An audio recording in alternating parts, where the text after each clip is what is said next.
बढ़ते अगली खबर की तरफ और अगली खबर यह है कि एक बड़ा खुलासा हुआ है और यह खुलासा तो पहले भी हुआ था लेकिन एक बार फिर से इसकी पुष्टि हुई है कि अमेरिका के न्यूयॉर्क टाइम्स की रिपोर्ट ने चीन की न्यूज क्लिक मीडिया पर उठाया सवाल। भारत और अन्य देशों के खिलाफ माहौल बनाने में फंडिंग का आरोप एक बार फिर से लगा है। इधर भारत में लोकसभा में बीजेपी ने कांग्रेस पर आरोप लगाया, कहा चीन का फंड कांग्रेस के हित को बढ़ाने में किया जाता है इस्तेमाल। दरअसल ईडी ने न्यूज क्लिक के भारत में कुछ नामचीन लोगों को दिए जाने वाले फंड को किया था चिन्हित और तब कांग्रेस और वाम दलों ने इसे मीडिया पर हमला बता दिया था और कहा था कि यह कार्रवाई गलत है। केंद्रीय मंत्री अनुराग सिंह ठाकुर ने कांग्रेस और विपक्षी गठबंधन के द्वारा भारत विरोधी तत्वों से मदद लेने का यह मुद्दा एक बार फिर से उठाया है। आज 2021 में जब ईडी ने मनी लॉन्ड्रिंग में मामले में न्यूज क्लिक की जांच शुरू की तो कांग्रेस और वाम मोर्चा उसके बचाव में उतरी थी, अनुराग सिंह ठाकुर ने कहा। अनुराग सिंह ठाकुर का यह भी आरोप है कि 2008 में भारत में चीनी हितों को बढ़ावा देने के लिए सीपीसी, जो कम्युनिस्ट पार्टी ऑफ चाइना है, उसके साथ कांग्रेस ने समझौता किया था और इसी समझौते के तहत चीनी दूतावास ने राजीव गांधी फाउंडेशन को दान दिया और उस फाउंडेशन ने यह स्वीकार भी किया।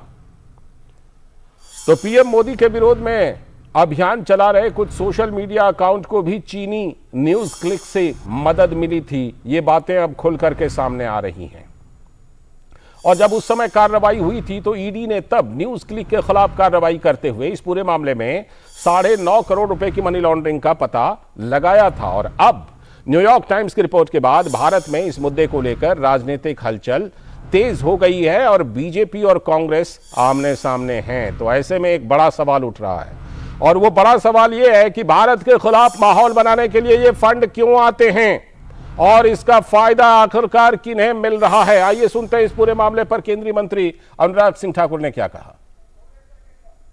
भारत लंबे समय से दुनिया को बता रहा था कि न्यूज क्लिक भी प्रचार का एक खतरनाक वैश्विक जाल है। अगर मैं कहूं तो कांग्रेस, चीन, न्यूज क्लिक सभी एक भारत विरोधी गर्भनाल से जुड़े हुए हैं।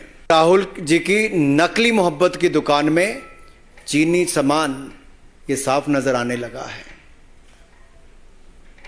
चीन के प्रति प्यार ये दिखता था और भारत के खिलाफ दुष्प्रचार ये विदेशी जमीन पर भी और विदेशी न्यूज एजेंसियों के माध्यम से भी प्रोपेगेंडा के तहत होता था।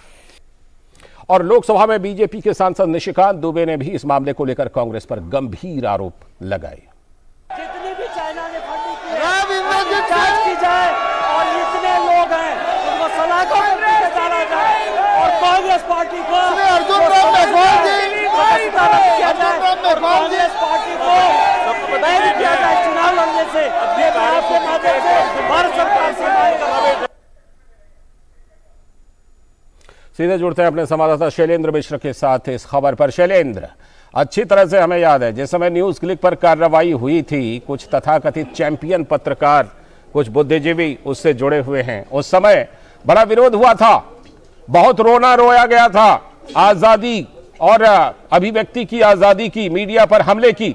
एक बार फिर से न्यूयॉर्क टाइम्स की रिपोर्ट ने बेपर्दा कर दिया है और बीजेपी को मौका मिला है हमला बोलने का। शैलेंद्र, निश्चित तौर पर लालचंद्र, जब ईडी ने कार्रवाई की थी और जब जांच शुरू हुई थी और हम जानते हैं कि न्यूज क्लिक पर जब ये सवाल उठा था कि भारत विरोधी एजेंडा फैलाने का काम न्यूज क्लिक कर रही है और इसकी फंडिंग विदेश से हो रही है। हम जानते हैं कि आईटी मंत्रालय की तरफ से और सूचना प्रसारण मंत्रालय की तरफ से लगातार ऐसे वेबसाइट की या ऐसे सोशल मीडिया पोर्टल्स की पहचान की जाती है जो किसी खास उद्देश्य से भारत विरोधी एजेंडे का हिस्सा बनते हैं, उनके टूल किट बनाते हैं और उनको फंडिंग किसी विदेशी के जरिए होती है, किसी विदेशी संस्था, किसी दूसरे देश के जरिए होती है, पाकिस्तान से या चीन से। उन पर समय समय पर प्रतिबंध लगाया जाता है और तब ये जब न्यूज क्लिक को लेकर यह बात सामने आई तब हमने देखा कि कांग्रेस के कुछ नेता, वामपंथी दलों से जुड़े कुछ सक्रिय लोग और इसके साथ ही साथ कुछ पत्रकार भी, उन्होंने अभिव्यक्ति की आज़ादी को लेकर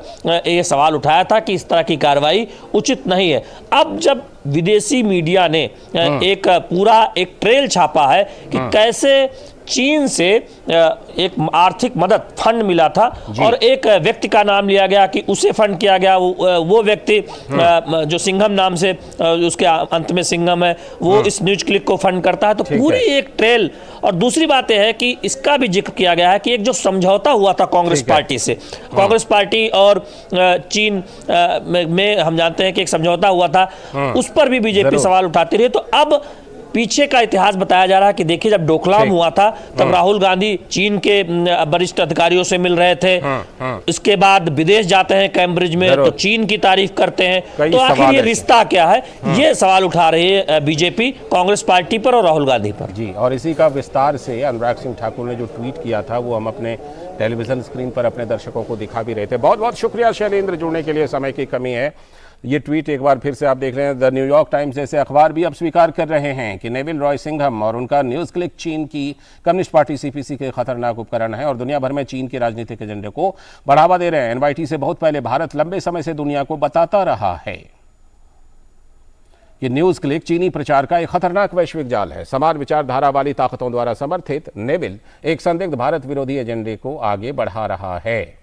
वर्ष 2021 में जब भारत की प्रवर्तन एजेंसियों ने मनी लॉन्ड्रिंग के पुख्ता सबूतों के आधार पर न्यूज़ क्लिक के खिलाफ जांच शुरू की थी, तब कांग्रेस और संपूर्ण वाम उदारवादी लोगों ने उसका बचाव किया था। कांग्रेस के लिए नेविल और न्यूज़ क्लिक का बचाव करना स्वाभाविक है, क्योंकि कांग्रेस नेतृत्व के लिए राष्ट्रीय हित कभी मायने नहीं रखता। क्या यह वही कांग्रेस पार्टी नहीं है जिसने भारत में चीनी हितों को बढ़ावा देने के लिए वर्ष 2008 में सीपीसी के साथ एक समझौता ज्ञापन पर हस्ताक्षर किए थे और साथ ही कथित तौर पर चीनी दूतावास से राजीव गांधी फाउंडेशन आरजीएफ के लिए दान स्वीकार किया था? यूपीए 1000 बार अपना नाम बदल सकता है, लेकिन लोग जानते हैं कि घमंडिया गठबंधन के हाथों में देश सुरक्षित नहीं रहेगा। तो ये भारतीय जनता पार्टी की तरफ से केंद्रीय मंत्री अनुराग सिंह ठाकुर की तरफ से जबरदस्त करारा वार किया गया।